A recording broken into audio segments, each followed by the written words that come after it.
மகளிர் உரிமை தொகையை பத்தி பார்க்கலாம். மகளிர் உரிமை தொகையை பொறுத்த அளவுக்கு பாத்தீங்கன்னா நிறைய பேருக்கு சந்தேகம் இருந்து கொண்டுதான் இருக்குது.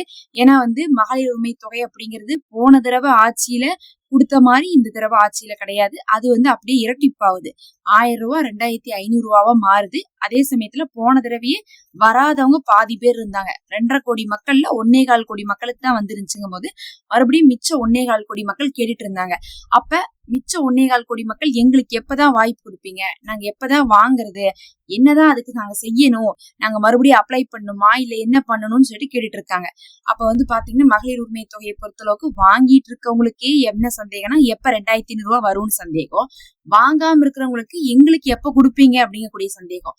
இரண்டுமே பாத்தீங்கன்னா இதுல உங்களுக்கு தீர்வு இருக்குன்னு சொல்லலாம். இந்த வீடியோல முக்கியமா லிஸ்டே பாத்தீங்கன்னா தயாரிச்சுட்டு இருக்காங்க. மகளிர் உரிமை தொகை கொடுக்கறதுக்கான லிஸ்ட் எதுக்காகன்னு பாத்தீங்கன்னா இந்த லிஸ்ட்ன்னு பாத்தீங்கன்னா போன தடவை எல்லாம் ஒரு ஃபார்மை கொடுத்து நம்மளிடத்துல ஃபார்ம் எல்லாம் வாங்கினதுக்கு பிறகு அதை வச்சு செலக்ட் ரிஜெக்ட்னு சொல்லிட்டு ஒரு லிஸ்ட் வரும். அது பணம் வரும்போது தெரிஞ்சு நமக்கு வந்துருச்சு, நமக்கு வரல, அப்ப நம்மளை செலக்ட் பண்ணிருக்காங்க, ரிஜெக்ட் பண்ணிருக்காங்கன்னு தெரிஞ்சிச்சு. ஆனா இந்த தடவை என்ன பண்றாங்கன்னு பாத்தீங்கன்னா ஆல்ரெடி இருக்கிறாங்கல்ல அவங்களெல்லாம் வச்சு என்ன பண்றாங்க, ஃபர்ஸ்ட் ஒரு லிஸ்ட் எடுக்கிறாங்க. 2 விதமா லிஸ்ட் போயிட்டு இருக்கு. ஒண்ணு வயதானவர்களுக்கு கொடுக்கக்கூடிய தொகை. வயதானவர்கள் அப்படின்னு சொல்லிட்டு பாத்தீங்கன்னா போன வருஷம் மகளிர் உரிமை தொகை வாங்கிட்டு இருந்திருப்பாங்க. ஆனா இந்த வருஷம் அவங்களுக்கு மகளிர் உரிமை தொகை இல்லாம முதியோர் தொகைன்னு கொடுக்கலாம்னு சொல்லிட்டு முடிவு பண்ணிருக்காங்க. அதனால 3000 ரூபாய் அவங்களுக்கு கொடுக்குறாங்க. அந்த லிஸ்ட பிரிச்சு எடுத்துட்டு இருக்காங்க. அவங்க மகளிர் உரிமை தொகை போன தடவை வாங்கிட்டு இருந்தாங்கன்னா அதுல இருந்து அவங்களை கொண்டு போய் முதியோர் உரிமை தொகைக்கு இவங்களே லிஸ்ட்ல ஜாயின் பண்ணிடுவாங்க. இவங்க போய் என்ன பண்ண தேவையில்ல, சிரமப்படவே தேவையில்ல. அங்கிருந்து ரிமூவ் பண்ணி இங்க ஜாயின் பண்ணி இது மூலமா அவங்களுக்கு என்ன பண்ணுவாங்க, கண்டினியூ பண்ணுவாங்க. அப்ப 60 வயசுக்கு மேல இருக்கவங்களுக்கு கவலை இல்ல, அங்கிருந்து ரிமூவ் பண்ணாலும் இங்க உங்களுக்கு கிடைச்சிரும். அடுத்து இதுவரையும் நமக்கு என்ன வந்திருக்குன்னு பாத்தீங்கன்னா கடந்த மாசம் 15ஆம் தேதி 1000 ரூபாய் வந்துச்சு. ஆனா இந்த மாசம் பாத்தீங்கன்னா என்ன எதிர்பார்ப்பு கொடுத்திருக்காங்கன்னா ஒரு 1500 ரூபாய் வர்றதுக்கான வாய்ப்பு இருக்குன்னு சொல்லப்படுது. கன்ஃபார்மா பாத்தீங்கன்னா செய்தி வரல. ஆனா ஏன் 1500 ரூபான்னு நம்ம சொல்றோம்னா முதல் கட்டமாக என்ன பேசிருக்காங்கன்னா 2500 ரூபாய் உடனே எடுத்து கொடுக்க முடியாது, ஏன்னா நமக்கு பட்ஜெட் இல்ல, ஏற்கனவே 10 லட்சம் கோடி அளவுக்கு கடன் இருக்கு, அதனால 1500 ஆக்குங்க, 1500 2000 ஆக்குங்க, 2000 2500 ஆக்குங்க, இப்படி படிப்படியா தான் ஏத்த முடியும் அப்படின்னு சொல்லிட்டு அவர்களுக்கு என்ன பண்ணிருக்காங்க, தகவல் கொடுத்திருக்காங்க. அவங்க ஆலோசனை தெரிவிச்சிருக்காங்க அங்க இருக்கக்கூடிய டீம். அதனால அந்த 1500 ரூபாய் இவங்க செயல்படுத்த போறாங்க. ஆனா அது இந்த மாசத்துல இருந்தே செயல்படுத்த போறாங்களா இல்ல இனி வரக்கூடிய மாதத்துல இருந்தான்னு தெரியல. ஆனா எடுத்துன்னும் 2500 ரூபாய் வராது. 1500 ரூபாய் அப்புறம் 2000 அப்புறம் தான் 2500 வரும் அப்படிங்கறத தெரிஞ்சுக்கோங்க. அப்ப படிப்படியா என்ன பண்ண போறாங்க, இன்கிரிமெண்ட் பண்ண போறாங்க. சரி, புது ஃபார்ம் எப்ப கொடுக்க போறாங்கன்னு கேட்டீங்கன்னா இந்த நிமிஷம் வரை எதுவுமே பாத்தீங்கன்னா புது ஃபார்ம் பத்தியான தகவல் எல்லாம் வரல.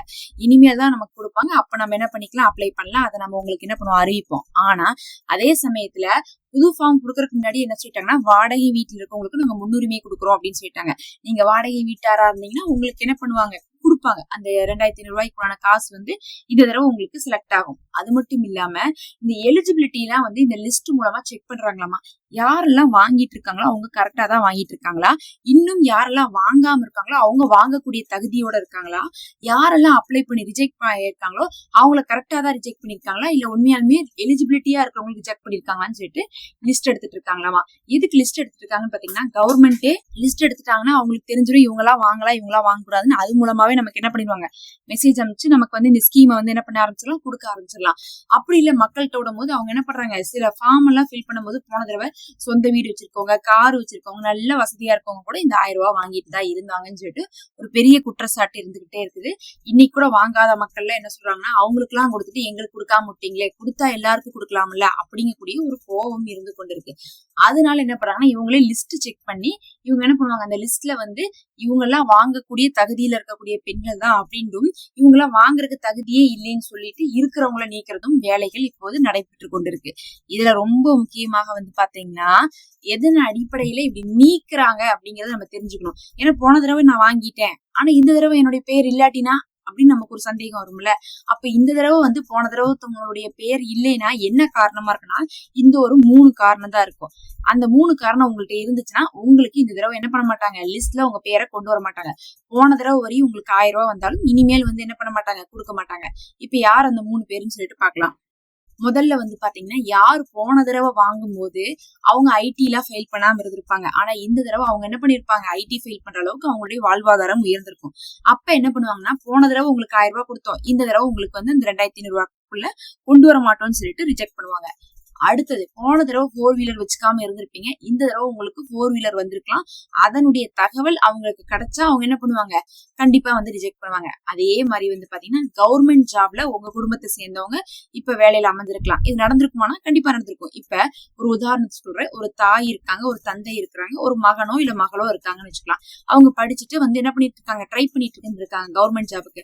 அப்ப வந்து கவர்மெண்ட் ஜாப் கிடைக்கல. இந்த தாய்க்கு வந்து மகளிர் உரிமை தொகை 1000 ரூபாய் கொடுத்துட்டாங்கன்னு வச்சுக்கலாம். ஆனா இந்த 2-3 வருஷத்துல அந்த மகளுக்கோ இல்ல அந்த மகனுக்கோ வந்து கவர்மெண்ட் ஜாப் கிடைச்சிருந்தா இப்ப என்ன பண்ண மாட்டாங்க, அந்த தாய்க்கு அந்த காசு கொடுக்க மாட்டாங்க. அப்ப நீங்க கவர்மெண்ட் ஜாப்ல உங்க ஃபேமிலியில இருக்கிறவங்க யாராவது வந்திருந்தா உங்களுக்கு என்ன பண்ணுவாங்க, இப்ப அந்த புது ஸ்கீம்ல எடுத்துருவாங்க, ரிமூவ் பண்ணிடுவாங்க. அதான் நம்ம சொன்னோம், புது லிஸ்ட் தயாரிச்சுட்டு இருக்காங்க. ஆல்ரெடி இருக்கிறவங்களையும் கிராஸ் செக் பண்றாங்க. அவங்க கவர்மெண்ட் ஜாப்ல வந்திருக்காங்களா, 4 வீலருக்கு வந்திருக்காங்களா, சொந்த வீடு கட்டியிருக்காங்களா, அதே மாதிரி வந்து பாத்தீங்கன்னா ஐடி ஃபைல் பண்ற அளவுக்கு வந்திருக்காங்களா, வருடாந்திர வருமானம் அதிகமாயிருக்கா, அதே மாதிரி அவங்க வீட்டுல அதிகமானவங்க வருமானம் சம்பாதிக்கிறாங்களா அப்படின்னு பாக்குறாங்க. அப்படின்னு என்ன அர்த்தம்னா, கடந்த தடவை வந்து ஒரு கணவன் ஒரு மனைவி ஒரு 2 பையனோ இல்ல ஒரு பொண்ணோ யாரோ ஒண்ணு குடும்பத்துல இருக்கிறவங்கல ஒருத்தவங்கள்ட்ட வருமானம் இருந்தா மட்டும்தான் பெண்களுக்கு கொடுத்திருந்தாங்க. இல்ல கணவனும் சம்பாதிக்கிறாங்க அதுக்கப்புறம் பையனும் சம்பாதிக்கிறாங்கன்னா அந்த பெண்களுக்கு கொடுக்காம இருந்தாங்க. ஏன்னா 2 வருமானம் வரக்கூடிய வீட்டுக்கு வருமானம் போதுமான அளவுக்கு இருக்கும். அவங்களுக்கு எதுக்கு நம்ம மகளிர் உரிமை தொகை கொடுக்கணும்னு சொல்லிட்டு நினைச்சாங்க. அப்படி இருந்தப்ப இந்த தடவை வந்து பாத்தீங்கன்னா என்ன பண்ணுவாங்கன்னா, போன தடவை நீங்க வாங்கும் போது உங்க பசங்களோ பிள்ளைகளோ படிச்சுட்டு இருந்திருப்பாங்க, வேலைக்கு போயிருக்க மாட்டாங்க. ஆனா 2-3 வருஷத்துல இப்ப அவங்களா வேலைக்கு போகும்போது உங்க வீட்டுல வருமானம் அதிகமாயிருக்கும். அப்ப என்ன பண்ணுவாங்க, அவங்கள ரிமூவ் பண்ணுவாங்க.